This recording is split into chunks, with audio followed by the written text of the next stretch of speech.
Bihar school examination board द्वारा STET 2023 का result प्रकाशित किया गया था। कुछ को क्वालिफाइड, कुछ को अनक्वालिफाइड या नॉन क्वालिफाइड, डिसक्वालीफाई करार किया गया था। कोई बात नहीं, परीक्षा है, आपने परीक्षा लिया है, जो क्वालिफाई है उसको क्वालिफाई बोलिए, जो डिसक्वालीफाई है उसको डिसक्वालीफाई बोलिए। लेकिन जिसको क्वालिफाई बताया गया था आज से 4 दिन पहले, आज आनंद किशोर जी ने यानी बिहार स्कूल एग्जामिनेशन बोर्ड के अध्यक्ष ने एक खेल खेला। आज 3 दिन बाद फिर बिहार के अभ्यर्थियों के साथ, पूरे देश के अभ्यर्थियों के सेंटिमेंट के साथ खेला है। पहले क्वालिफाई करा दिया, अब कह रहे हैं कि डिसक्वालीफाई हो। तो ये तो गलत बात है। किसी को आप सपने दिखा देंगे तो पता, मुझे ये समझ नहीं आ रहा कि आनंद किशोर ये चाहता क्या है, ये चाहते क्या है आखिर। ये माननीय मुख्यमंत्री जी को करना क्या चाहते हैं। मुझे ऐसा प्रतीत होता है कि मुख्यमंत्री सबसे बड़ा शत्रु इस राज्य में अगर कोई है अधिकारियों में, वो आनंद किशोर है। उनका मट्टी पलिद ये कर देगा इंसान। पूरे बिहार को बंटाधार कर दिया, पूरे बिहार को शिक्षा व्यवस्था को इन्होंने ध्वस्त कर दिया। 3-4 साल से पढ़ाई चल रहा है, कहीं शिक्षक नहीं है,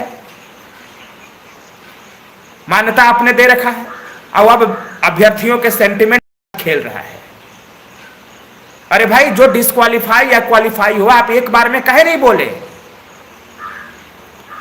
अब जो भी मेरे साथी क्वालिफाई से डिस्क्वालीफाई हो गए, अब उनको तय करना है कि आपको क्या करना है। इसमें मैं कुछ नहीं बोलूंगा, मैं कुछ नहीं बोलूंगा। आपको जो करना है आप सोचिए, करिए। लेकिन ये तो गलत बात है। आप लोग पूछिए उनसे कि आपने ऐसा गंदा खेल क्यों खेला। ये तो गलत बात है। पहले आप क्वालिफाई करा देंगे, फिर डिस्क्वालीफाई करा देंगे 4 दिन बाद, और अपने लोगों में, घर परिवारों में जो इंसान, जो बच्चा, जो अभ्यर्थी ये कह चुका सब जगह कि मैं क्वालिफाई कर गया हूं, और फिर उसको 4 दिन बाद अगर आप डिस्क्वालीफाई करा देंगे, वो क्या कहेगा अपने घर परिवार और समाज में, कैसे जवाब देगा अपने लोगों को। ये तो गलत बात है ना भाई, ये तो गलत काम कर रहे हैं। यही काम 2019 में खेला इन्होंने।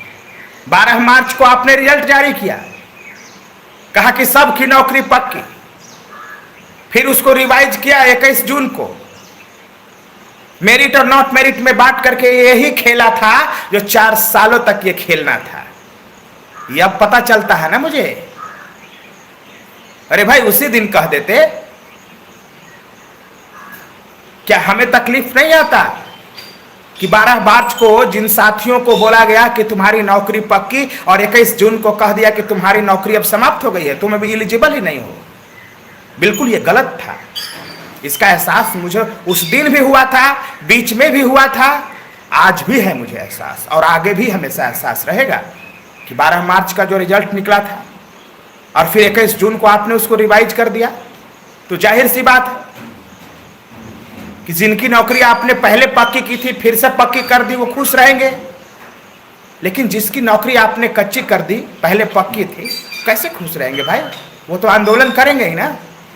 यही काम फिर किया है इन्होंने, घिनौना काम। मेरे साथियों, आज से 3 दिन पहले जो बिहार स्कूल एग्जामिनेशन बोर्ड का एसटीईटी 2023 का रिजल्ट घोषित किया गया था, उसमें कई ऐसे अभ्यर्थी थे जिन्हें क्वालिफाई करार किया गया था।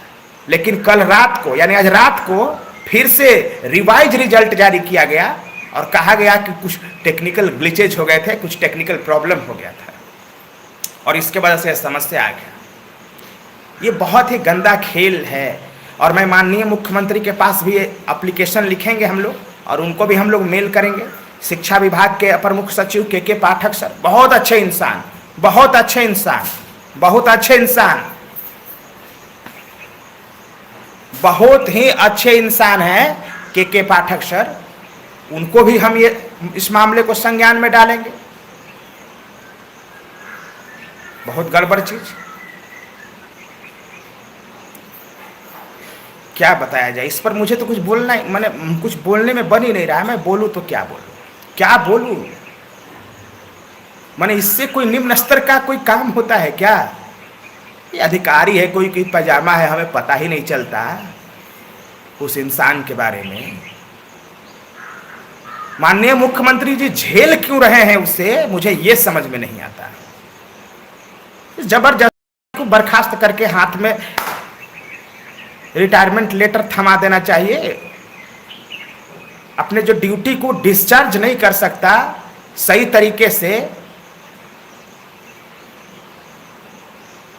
उसको पद पर बने रहने का कोई अधिकार नहीं है, कोई अधिकार नहीं है। आप जीवन बर्बाद करने के लिए रहेंगे, लोगों के सेंटिमेंट के साथ खेलने के लिए।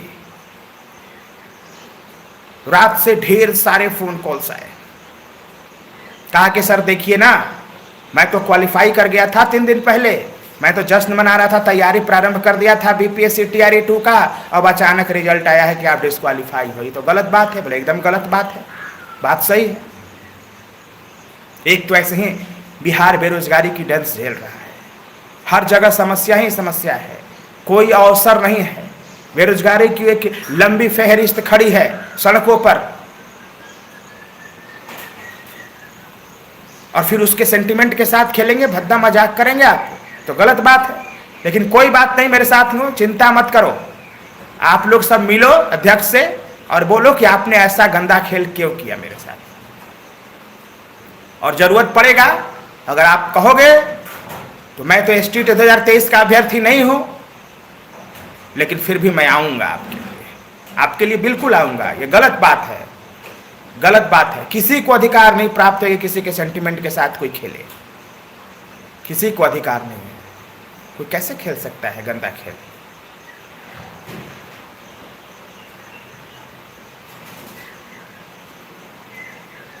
अब तय आपको करना है कि आपको मिलना है, कुछ बोलना है कि नहीं बोलना है। कि आनंद किशोर ने जो गंदा खेल खेला है आपके साथ, उसको घूट कर रह जाना है, तय आपको करना है। तय आप करिए, बताइए। मेरा मोबाइल नंबर है, लिखिए 9015181136। और जो भी मुझे देख रहे हैं उस चैनल को सब्सक्राइब करिएगा, लाइक करिएगा, और जितना भी है सब जगह फैला दीजिएगा, भेज दीजिएगा अपने साथियों के पास, दोस्तों के पास। और हम लोगों की जो लड़ाई है बीपीएससी टीआर 1 के लिए, फर्जी को बाहर करना, एसटीईटी विदाउट एसटीईटी को बाहर करना, जिसके पास फर्जी एसटीईटी का प्रमाण पत्र है उसको बाहर करना, जिसके पास शैक्षणिक योग्यता 2019 के बाद हासिल हुआ है उसको बाहर करना, ये तमाम मुद्दे हैं। वो हमारा लड़ाई जारी है और जारी रहेगा। 100% बहाली करने की है बीपीएससी टीआरई 1 में। ये सब बहुत गंभीर मसला है। और एक और है कि हिंदी जो भाषा का जो पेपर लिया गया था, जो क्वालिफाइंग था, उसका भी ओएमआर शीट जारी होना चाहिए। तो इन्हीं मुद्दों पर फिर से हम आएंगे। शाम को आपसे बात करूंगा बढ़िया से। जरा कहीं जा रहा था तो सोचा जल्दीबाजी में एक बात कर लेता हूँ। तो इन्हीं शब्दों के साथ मैं वाणी को विराम देता हूँ। जय हिंद सर।